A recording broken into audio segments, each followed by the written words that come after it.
ধর্মের একটা পৃষ্ঠপোষক বরাবর আছে, কিন্তু পশ্চিমবঙ্গের মতো জায়গায় যেখানে ধর্মের পৃষ্ঠপোষক থাকার কোনো প্রশ্নই ওঠে না, সেখানেও কিন্তু আমি দেখতে পাচ্ছি যে প্রবীর ঘোষ যতটা বিজ্ঞান চেতনা ছড়াতে চেষ্টা করেছেন, কিন্তু তাদের সেই প্রচেষ্টা মাত্র কয়েক হাজার সীমিত সদস্যের মধ্যেই সীমাবদ্ধ আছে।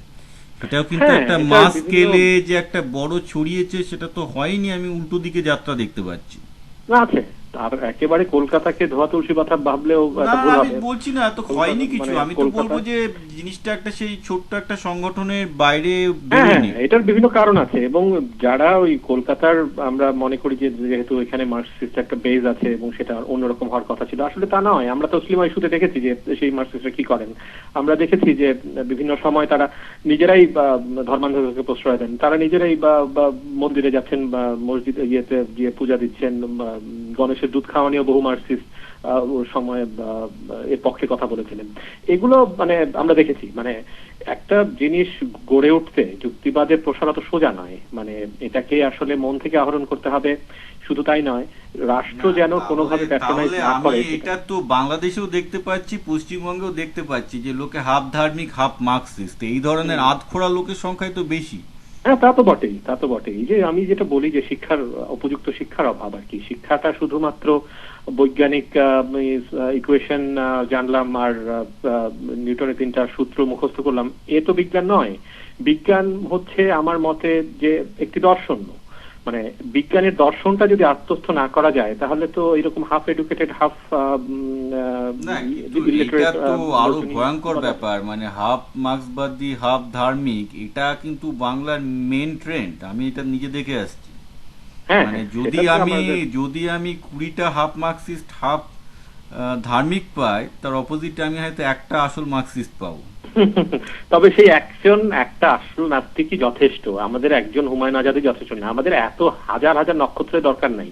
আমাদের একটা সূর্য হলেই এনাফ। আমি মনে করি নাস্তিকেরা সবসময়ই সংখ্যায় কম ছিলেন, যুক্তিবাদীরা সবসময়ই এই পৃথিবীতে সংখ্যায় কম ছিলেন, কিন্তু যারা সংখ্যায় কম থাকলেও তারা এক একজন বিভিন্ন ভাবে নিজেদের অস্তিত্বকে জানান দিয়ে গেছেন। না কিন্তু সেই এইখানে চারবাক থেকে শুরু আমার করে ইকুইপেরাসের কথা বলতে পারি আমরা, বা বলতে পারি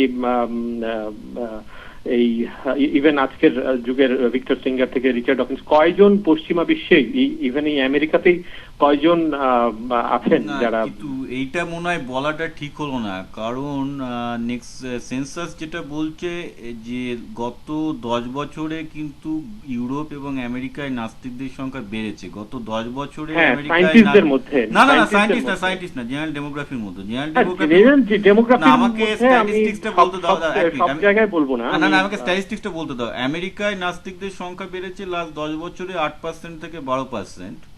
হ্যাঁ, এই সুইডেনে 8 থেকে 12 আর কয় পার্সেন্ট না না না সেখানে তাও বাকি। সেটা অনেকটা, 8 থেকে 12, একটা আমেরিকার মতো দেশে 8 থেকে 12%, 10 বছরে চেতনার ওইভাবে বাড়ে না, 10 বছরে বেড়েছে 12%। আমি এখানে নাস্তিক বলবো না, আমি অ্যাগনোস্টিক প্লাস অ্যাথিজম, আমি সবাইকে এর মধ্যে ধরছি যারা আস্তিক নয়। হ্যাঁ, জানি সেই statistics আমি জানি। সুইডেনে এই সংখ্যাটা 84%-এ পৌঁছেছে, সেটা পৌঁছেছে সম্ভবত 77 থেকে প্রায় 11% বেড়েছে লাস্ট 1 ডিকেডে। ফ্রান্সের সংখ্যাটা হচ্ছে 56%, ইউকেতে 44%, জার্মানিতেও মোটামুটি 52%, এবং প্রত্যেকটা দেশেই কিন্তু নাস্তিকের সংখ্যা সিগনিফিক্যান্টলি বেড়েছে, একটু আধটু নয়। হ্যাঁ, হ্যাঁ। এবং আমেরিকায় 4% বাড়া 10 বছরে খুব একটা কম বাড়ে না, বেশ সিগনিফিক্যান্ট বাড়া। কম বাড়া নয়, এবং কিন্তু আবার তুমি পার্সেন্টেজে যেরকম বাড়া আলোকিত আলোকিত দিকটা দেখাচ্ছ, আমিও হাজারটা স্ট্যাটিস্টিক্স দিয়ে অন্ধকার দিকটা দেখাতে পারি। না না আমেরিকা সে এখনো তো সে তো কিরকম obviously, লোক না না বিবর্তনে সে বিশ্বাস। তো আছে, সে তো অন্ধেরা আছে, কিন্তু আমার বক্তব্য হচ্ছে পৃথিবীর অন্যান্য দেশে যেখানে যুক্তিবাদ এবং নাস্তিকদের সংখ্যা বেড়েছে, সেখানে আমার যেটা প্রশ্ন সেটা হচ্ছে উপমহাদেশে অজ্ঞবাদীদের সংখ্যায় বলা যাক নাস্তিকদের সংখ্যায় বলা যাক, এটা পেছোচ্ছে। এবং একটা জিনিস অভিজিৎ মনে রাখতে হবে যে আমি যদি ইতিহাস ধরে পেছনের দিকে যাই, যে সময় ভারতের প্রথম সাম্রাজ্য তৈরি হচ্ছে, ধরা যাক চন্দ্রগুপ্ত মৌর্যের সময়, সেই সময় ভারতের তিনটে মাত্র ফেদ ছিল, জৈন ধর্ম, বৌদ্ধ ধর্ম, এবং সেই সময় হিন্দুদেরও যে ফেদটা চালু ছিল তাদেরকে অধিকৃত বলতো, সেই অধিকৃতবাদও কিন্তু নাস্তিকদেরই একটা ইয়ে। তো এই তিনটে হ্যাঁ, হ্যাঁ, মেজর সেটা তো ধর্মই। বটেই, তা সেটা আজ বটেই। থেকে ভারতবর্ষে যেখানে 2300 বছর আগে নাস্তিকতা ছিল প্রথম ধর্ম, সেখানে আজকে আমাদের কেন এই অবস্থা হলো? আমি তো দেখছি সময়ের সাথে উল্টো রথ চলছে। উল্টো রথ চলছে এখন। এগুলো আমি তো বলবো যে অনেক কারণ আছে। সেই শিক্ষা ব্যবস্থার কারণটা না একটা না মূল তাহলে কারণ, আমাদের যেটা এই হচ্ছে যে 2300 বছর ধরে, আজকে ভারতবর্ষের 2300 বছর ধরে ইতিহাস দেখলে আমরা কি দেখতে পাচ্ছি, যে 2300 বছরের ইতিহাসে যেটা দেখতে পাচ্ছি যে যারা আস্তে আস্তে নাস্তিক ধর্মগুলোকে বা নাস্তিক সমাজকে সম্পূর্ণ ধ্বংস করে সেখানে একটা ধর্মবাদী সমাজের প্রতিষ্ঠা হয়েছে। আমি আবার শুধু তাই চন্দ্রগুপ্ত। নয়, পাঠ্যপুস্তকেও এই যে আমাদের যে একটা মূল ভিত্তি ছিল চার্বাক দর্শন বা তারও আগে যে আমাদের সাংখ্য দর্শন, এগুলো তো সব নিরীশ্বরবাদী দর্শন। এগুলোকে সমানে আস্তিক্যবাদী দর্শন হিসেবে আখ্যা দিয়ে পাঠ্যপুস্তকে এখন ঢোকানো হয় যে সবই হচ্ছে হিন্দু ধর্মের হচ্ছে একটা বেস। কিন্তু কথা হচ্ছে যে এই যে সেপারেট এন্টিটি গুলো, যেগুলো আসলে ইতিহাস তো মানুষের মনে গ্রন্থিত করতে হবে। এখন ভুল ইতিহাস ভুল ভাবে ভুল ব্যাখ্যায় গ্রন্থিত করে চলেছে সব জায়গায়। একটা মানে কিছু সিম্পল উদাহরণ দিলে এই জিনিসগুলো বোঝা যায়। এই একাত্তর একাত্তর হচ্ছিল আমাদের মুক্তিযুদ্ধের একটা বড় মাইল ফলক বাংলাদেশে। সেই একাত্তরের ইতিহাস এই ৩০ বছরের মধ্যে কত রকম ভাবে বিকৃত করা হয়েছে। আর সেখানে সেই আমাদের যে আদি বস্তুবাদ, যেটা আমরা ওই ভারতের যেটা বস্তুবাদ, মানে যেটা এই অর্থোডক্স বস্তুবাদী এবং দর্শন হেটেরোডক্স তো আছে। ওভাবে এখন দর্শনেই পড়ানো হয় না। তো আমরা শিখবো কি করে? এগুলো যারা জানেন তারা প্রথাগত দর্শন বা প্রথাগত বইয়ের বাইরে গিয়ে জানেন।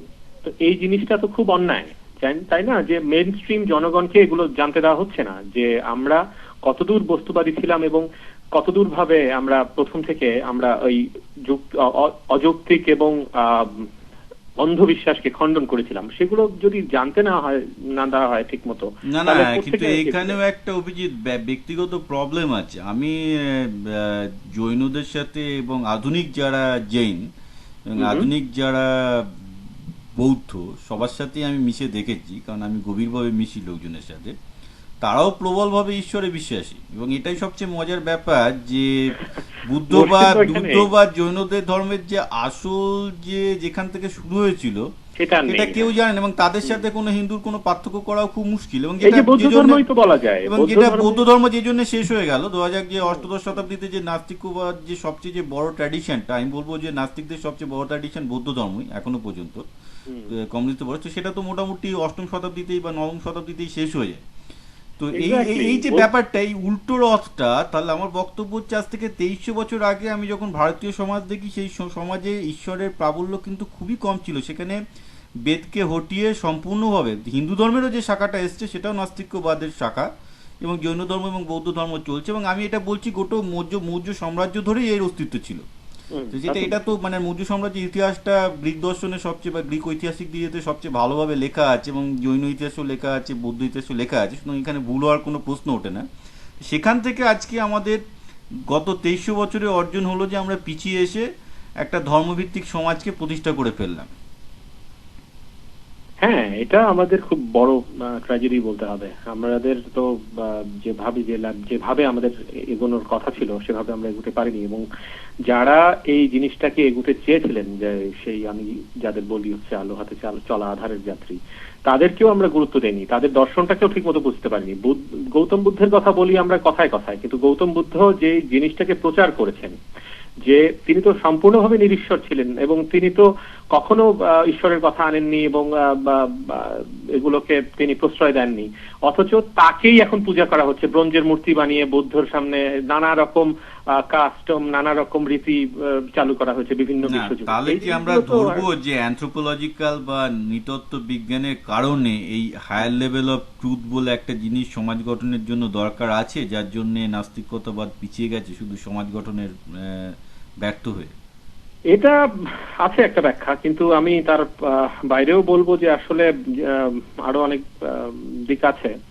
যেমন ঠিক আছে, কোনো বিশ্বাস আছে যেটা হার্মফুল না একেবারেই, যেটা একেবারে কিছু জিনিস সংগঠনের জন্য বা ইয়ের জন্য দরকার হয়, সমাজ গঠনে এই সমস্ত জিনিসের ভূমিকা আছে, এগুলো অনেকে বলেন নৃতত্ত্ববিদরা এবং যারা এইগুলো নিয়ে গবেষণা করছেন। কিন্তু একইভাবে দেখতে হবে যে অনেক বিশ্বাস একসাথে হয়ে জন্ম নেয় বিশ্বাসের ভাইরাসের, এবং সেগুলো যেমন সতীদাহের কথা বলা যায়, আমাদের ডাইনি পুরাণের কথা বলা যায়। এরকম বহু ধর্ম থেকে বিভিন্ন ধরনের কুৎসিত রীতি প্রচলিত হয়েছে, যেগুলোকে আসলে বংশ পরম্পরায় লালন করা হয়েছে, যেগুলো আসলে সমাজ প্রকৃতিকে একসময় ঠেকিয়ে দিয়েছিল।